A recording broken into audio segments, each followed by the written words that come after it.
Hello, welcome back to Gaikwad family YouTube channel. ಇವತ್ತು ನಾವು bread ಪಕೋಡನ ಮಾಡೋದು ಹೇಗೆ ಅಂತ ನೋಡ್ಕೊಳ್ಳೋಣ. ಸೊ ಬ್ರೆಡ್ ಪಕೋಡ ಮಾಡೋದಕ್ಕೆ ಮೊದಲಿಗೆ ನಾನಿಲ್ಲಿ ಎರಡು ಮೀಡಿಯಮ್ ಸೈಜ್ ಈರುಳ್ಳಿನ ಉದ್ದುದ್ದಕ್ಕೆ ಕಟ್ ಮಾಡಿ ಇಟ್ಕೊಂಡಿದ್ದೀನಿ. ಕಡಲೆ ಹಿಟ್ಟು, ಸ್ವಲ್ಪ ಉಪ್ಪು, ಹಸಿಮೆಣಸಿನ್ಕಾಯಿ, ಒಂದು 4-5 ಹಸಿಮೆಣಸಿನ್ಕಾಯಿ ತೊಗೊಂಡಿದ್ದೀನಿ, ಸ್ವಲ್ಪ ಬೆಳ್ಳುಳ್ಳಿ, ಒಂದು 6 ಸ್ಲೈಸ್ ಆಗೋಷ್ಟು ನಾನು ಬ್ರೆಡ್ನ ತೊಗೊಂಡಿದ್ದೀನಿ. ಸೊ ಈ ಬ್ರೆಡ್ನ ನೀರಲ್ಲಿ ಅದ್ದಿ ಕಂಪ್ಲೀಟಾಗಿ ಸ್ಕ್ವೀಸ್ ಮಾಡಿ ನೀರೆಲ್ಲ ತೆಗೆದು ಒಂದು ಸೈಡಿಗೆ ಹಾಕ್ಕೋಬೇಕು. ಇಲ್ಲ ಒಂದು ಬೌಲಲ್ಲಿ ನೀರು ತಗೊಂಡು ಎಲ್ಲನೂ ಅದರಲ್ಲಿ ಬ್ರೆಡ್ನ ಅದ್ದಿ ಸ್ಕ್ವೀಸ್ ಮಾಡಿ ನೀರು ತೆಗೆದು ಇಲ್ಲಿ ಸಪ್ರೇಟಾಗಿ ಬಲಿಗೆ ಹಾಕ್ಕೊತಾ ಇದ್ದೀನಿ. ಸೊ ಇದೇ ರೀತಿ ಎಲ್ಲ ಬ್ರೆಡ್ನೂ ತೊಗೊಂಡು ಹಾಕ್ಕೊಳ್ಳಿ ಸ್ಕ್ವೀಸ್ ಮಾಡಿ. ನಂತರ ಇದಕ್ಕೆ ನಾವು ಸ್ವಲ್ಪ ಈರುಳ್ಳಿ ಆ್ಯಡ್ ಮಾಡ್ಕೊಳ್ಳೋಣ. ಇದಕ್ಕೆ ನೀವು ಆಲೂಗಡ್ಡೆನೂ ಆ್ಯಡ್ ಮಾಡ್ಕೋಬೋದು.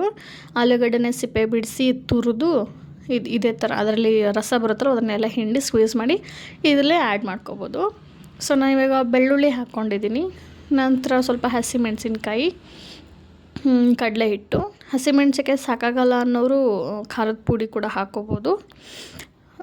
ಸ್ವಲ್ಪ ಉಪ್ಪು, ರುಚಿಗೆ ತಕ್ಕಷ್ಟು ಎಷ್ಟು ಬೇಕು ಅಂತ ನೋಡ್ಕೊಂಡು ಹಾಕ್ಕೊಳ್ಳಿ.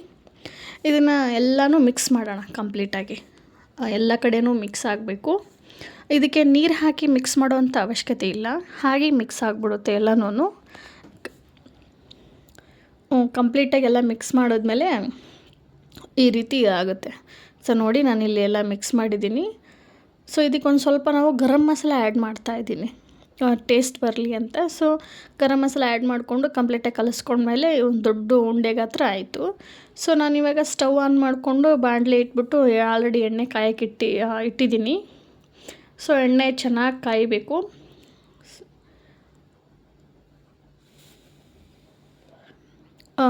ಎಣ್ಣೆ ಕಾಯ್ದ್ಮೇಲೆ ಇಲ್ಲಿ ನೋಡಿ ಈ ಥರ ಚಿಕ್ಕ ಬೌಲ್ ಚಿಕ್ಕದಾಗಿ ಉಂಡೆ ಮಾಡಿಕೊಂಡು, ನಿಮ್ಗೆ ಯಾವ ಸೈಜ್ ಬೇಕಾದರೂ ಮಾಡ್ಕೋಬೋದು. ನಾನಿಲ್ಲಿ ಚಿಕ್ಕ ಉಂಡೆ ಮಾಡ್ಕೊತಾ ಇದ್ದೀನಿ. ಮಾಡಿಕೊಂಡು ಎಣ್ಣೆ ಬಿಸಿ ಆಗಿದೆ ಅಲ್ವಾ, ಸೊ ಅದಾದಮೇಲೆ ಇದಕ್ಕೆ ಒಂದೊಂದಾಗೆ ಬಿಡ್ತಾ ಹೋಗೋಣ. ಎಲ್ಲೆಲ್ಲಿ ಗ್ಯಾಪ್ ಸಿಗುತ್ತೋ ನೋಡಿಕೊಂಡು ಅಲ್ಲೆಲ್ಲ ಈ ಉಂಡೆಗಳನ್ನ ಹಾಕ್ಕೊಳ್ಳೋಣ. ಸೊ ಒಂದು ಸೈಡ್ ಬೆಂದಾದಮೇಲೆ ಇನ್ನೊಂದು ಸೈಡ್ ತಿರ್ಗಿಸ್ಕೊಳ್ಳೋಣ. ಸಡನ್ಲಿ ತಿರ್ಗಿಸ್ಕೊಳ್ಳೋಕೆ ಹೋಗಬೇಡಿ.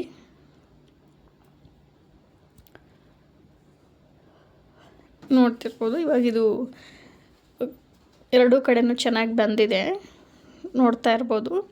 ಈ ರೀತಿ ಗೋಲ್ಡನ್ ಬ್ರೌನ್ ಕಲರ್ ಆದರೆ ಚೆನ್ನಾಗಿ ಕಂಪ್ಲೀಟಾಗಿ ಬೆಂದಿದೆ ಅಂತ ಅರ್ಥ. ಸೊ ಇದನ್ನು ಇವಾಗ ಆಗಿದೆ. ಇದನ್ನು ಎತ್ತಿ ನಾವೊಂದು ಸೈಡಿಗೆ ಪ್ಲೇಟಲ್ಲಿ ಹಾಕೊಂಡ್ಬಿಡೋಣ. ತುಂಬಾ ಸಿಂಪಲ್ಲು ಮತ್ತು ತುಂಬ ಈಸಿಯಾಗಿ ಕ್ವಿಕ್ಕಾಗಿ ಮಾಡ್ಕೋಬೋದು ಈ ಬ್ರೆಡ್ ಪಕೋಡನ. ಸೊ ಇಷ್ಟ ಆಯ್ತು. ಸಿಗೋಣ ನೆಕ್ಸ್ಟ್ ವಿಡಿಯೋದಲ್ಲಿ. ಬಾಯ್.